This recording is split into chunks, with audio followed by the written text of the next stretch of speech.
Hello, hello, hello. We are live and I'm just waiting for people to jump into the free training. So if you are, yay, here people come. Please say hello in the, oh, do we have chat? We have chat. Yes, we have chat. I'm going to make sure. Okay. Okay. So please say hello in the chat. And make sure you click the drop down menu where it says everybody. So everybody can see what you say.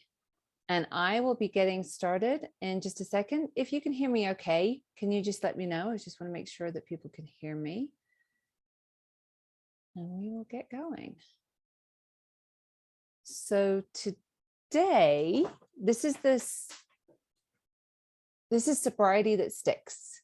How do we get sobriety that sticks? There is a secret to sobriety that sticks, and that's what I'm going to share with you over the next 3 days. Hold on, let me just make sure people are getting in okay. Today we're going to be talking about how do I know if I have a problem with alcohol or not, and it's really a key thing to learn.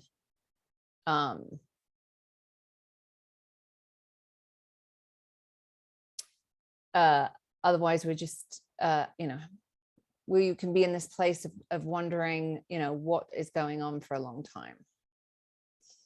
Okay, I'm just making sure people can get into the training.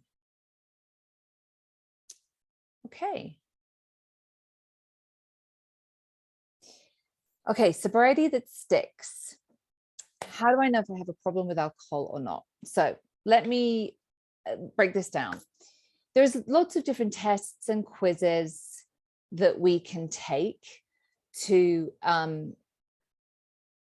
the AA has like a questionnaire, there's like medical assessments, there's all those kind of things. I like to keep it really simple because people can spend 10 years from the first day that they start thinking that they might have a problem to actually stopping.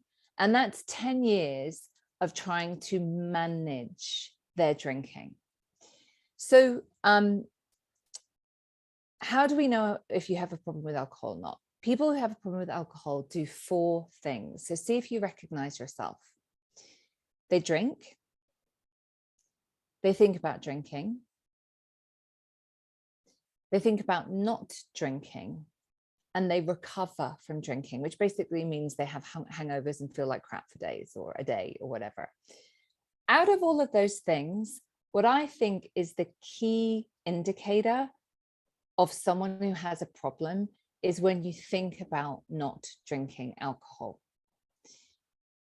Dry January, dry July that's just finished, sober October, taking a week off, all of that kind of stuff. Only people whose alcohol consumption is causing problems think about not drinking alcohol. Does that make sense? Only people who really think that they don't have a problem are the ones who think about not drinking. So if you've done that, if you've not drunk here and there, dry January, all of that kind of stuff, it's just a red flag that there's something up with your alcohol consumption. So let me give you another example. People who don't have a problem with alcohol, they think about alcohol in the same way that I think about sandwiches. So I might go have a sandwich today at lunchtime and enjoy it, and that's nice. Tomorrow I might have some soup, and the day after I might have a salad. And maybe this weekend I'm at a party and a plate of sandwiches goes by and I think, oh, I'll have a couple of those, that's nice. And then a bit later, plate goes around again, I go, no, I'm good, thanks. That's literally as much as I think about sandwiches. I don't think about sandwiches any more than that. So people who don't have a problem with alcohol, it doesn't rent any space in their heads. And that is the really big giveaway that there's something going on. So if you fit with that, I'm going to invite you to consider, you know what, it just sounds like a lot of energy trying to not drink. What about not drinking? Because an alcohol-free life is better than anything that you could imagine. Now, the thing is, when we are having this argument with ourselves about alcohol, whether to drink or not drink, then what happens is we burn up a lot of our bandwidth. Now, we all have a finite amount of bandwidth. By bandwidth, I mean space to think thoughts in our head and energy.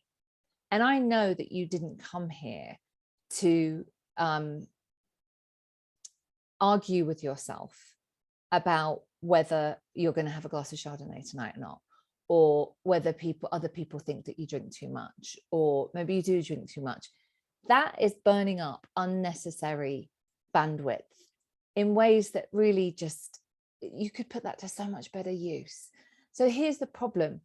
When we are burning up bandwidth and spending it on thinking about drinking or thinking about not drinking, we are limiting ourselves in what we can do. So just say you're spending 20, 30% of your bandwidth thinking about drinking, thinking about not drinking, blah, blah, blah. You can do a lot with 70, 80% bandwidth. You can have a career, go to college, raise a family, buy a house, go on nice holidays, blah, blah, blah, blah. But what you can't do is emotionally grow in the way that you're designed to. So when we stop drinking, we get that bandwidth back. And we can do amazing things with that bandwidth. I'll also say that nobody ever shows up in front of me by accident. I've never had anyone watch a video, come to an assessment in person, whatever. People who don't have a problem with alcohol, they're not thinking about it. So they're not Googling stuff. They're not looking at Facebook groups. They're not downloading podcasts. They're not buying books. So the fact that you're in front of me kind of proves that there might be a problem with alcohol there. So only people who have a problem with alcohol are the ones who try and manage it in this way. So it's the managing it. And that's the faulty belief system, right? If we just can manage it better, then we can have, we can drink with none of the consequences. Now, before I talk about that, I want to just, alcohol is a level 1 carcinogen, which means by that, what we mean is we know that alcohol consumption causes cancers. We know that. It's a level 1 carcinogen that we're putting in our bodies. It's also a central nervous system depressant. So let's just kind of put that there, that it's really, really, really, really bad for you. But we have this kind of rose tinted glasses that if we can just manage alcohol, I can be like Sarah Jessica Parker in Manhattan with a nice cocktail. That's who I thought I was.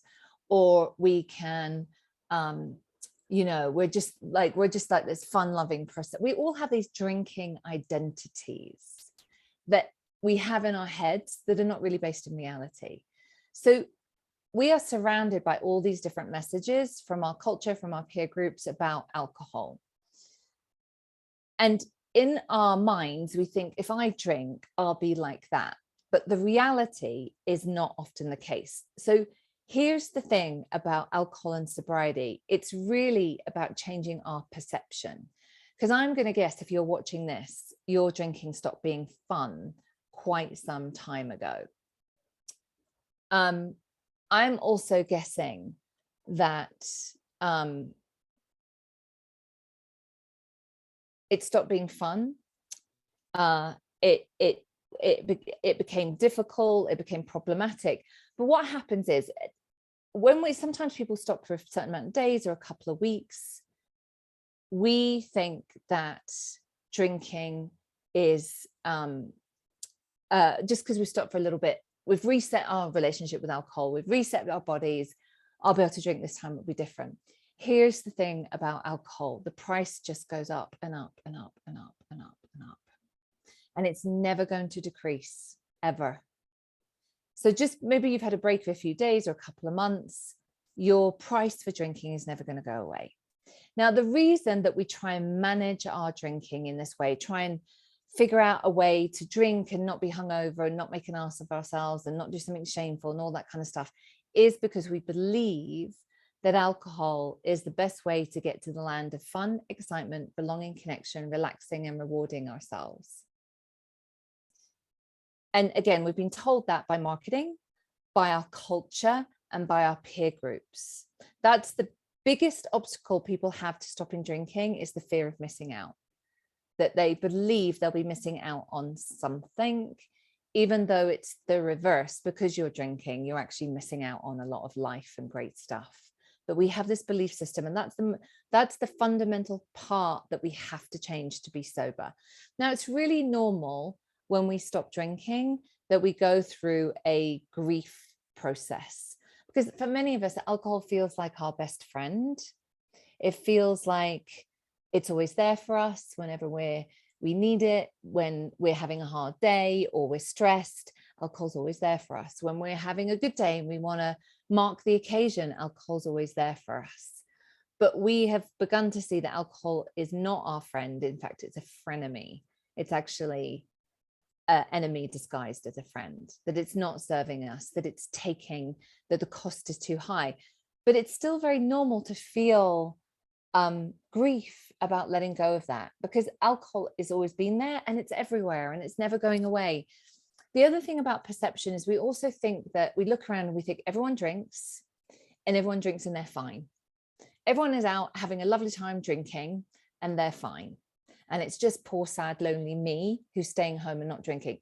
Now, it's really important to know that every single person who drinks has a cost. And just because you can't see it doesn't mean that it's there. So everyone else is paying a price for their drinking too. So just know that you will go through a grief process when you begin to think about stopping drinking, and that that's perfectly normal and it will change. The biggest thing that I tell all of my clients is early sobriety, which is the first year, but certainly those first like 90 days, 60 days, that first period of sobriety is not how it is long term. So don't think if you're 30 days sober or 90 days sober or 7 months sober and it's okay, but it still feels like quite a struggle. Don't think that that's how it is long term. It's not. It changes. It really does change. I've been sober for over 22 years. If this was a struggle and I was staying away from a drink one day at a time and I still felt like I was missing out, I wouldn't have got this far. It's impossible. That's way too hard. What happens is we get sober by putting weight on the sober end. And if we keep putting weight on the sober end, which is the 5 pillars of sobriety, movement, balance, connection, process, and growth. If we keep doing that, eventually this gets way down and sobriety gets embedded and it becomes forever. And it feels very different. We go from FOMO, fear of missing out, to JOMO, the joy of missing out. I would rather drink a glass of bleach than I would a glass of alcohol. Why would I do that? That would just spoil the event I was at. That's not any fun. Alcohol's not fun. But it takes a little while for that shift in perception to occur. And we just have to wait for that to happen. So know that things will change. Know that things will get better. That early sobriety isn't how it is long time. And it's all about a shift in perception. We see things differently. And what happens after a little bit of time is you just don't notice alcohol. I just don't. I mean, I'm sort of aware people are drinking at different events, but it's not really, it doesn't rent any space in my head. It's just, just something that's in the background. I'm not focused on it. I'm not thinking about it. I'm not fighting with myself. I'm completely free of alcohol. When we talk about freedom, what we really want is freedom in our minds, freedom from the obsession, from the thinking, from all of that kind of stuff. Now, I want to invite you guys to, if you are ready to make the changes that you need to make, the number one thing is you need a community. There's 2 factors to getting sober. And then the most important thing, consistency, community. Without those 2 things, you can maybe get sober, but you certainly won't stay sober. Consistency is doing the things that support your mental and emotional health, dealing with anxiety, dealing with fear, having boundaries, all of that kind of stuff, so that you don't get to a point where you want to drink. The second thing is we have to have a community of sober people around us. It's the number one reason that people relapse is isolation. We need sober friends, we need sober people who've got our back, and we need people who understand what it's like for us. So if you are looking for a community, I'd like you to join Soberful Life this week. Soberful Life is a global community. We have lots of workshops, we have sober teachings, we have lots of community. We're a very engaged bunch of people. There's lots of support there for people who want to learn and know how to be sober and to love being sober. And it just costs $16, about the price of a bottle of wine, a couple of bottles of wine maybe. So instead of investing in your destruction, come and invest in Soberful Life. I'm there. I'm checking posts and stuff all the time. I'm doing a live Q&A session for my members tomorrow. Next week, we have a workshop on consistency over intensity. And it's about getting sober by and how we can be consistent in what we do. The link is in the comments. You can cancel anytime, so there's no risk. And start your first steps towards a soberful life. Thanks so much, everybody, and I'll see you tomorrow.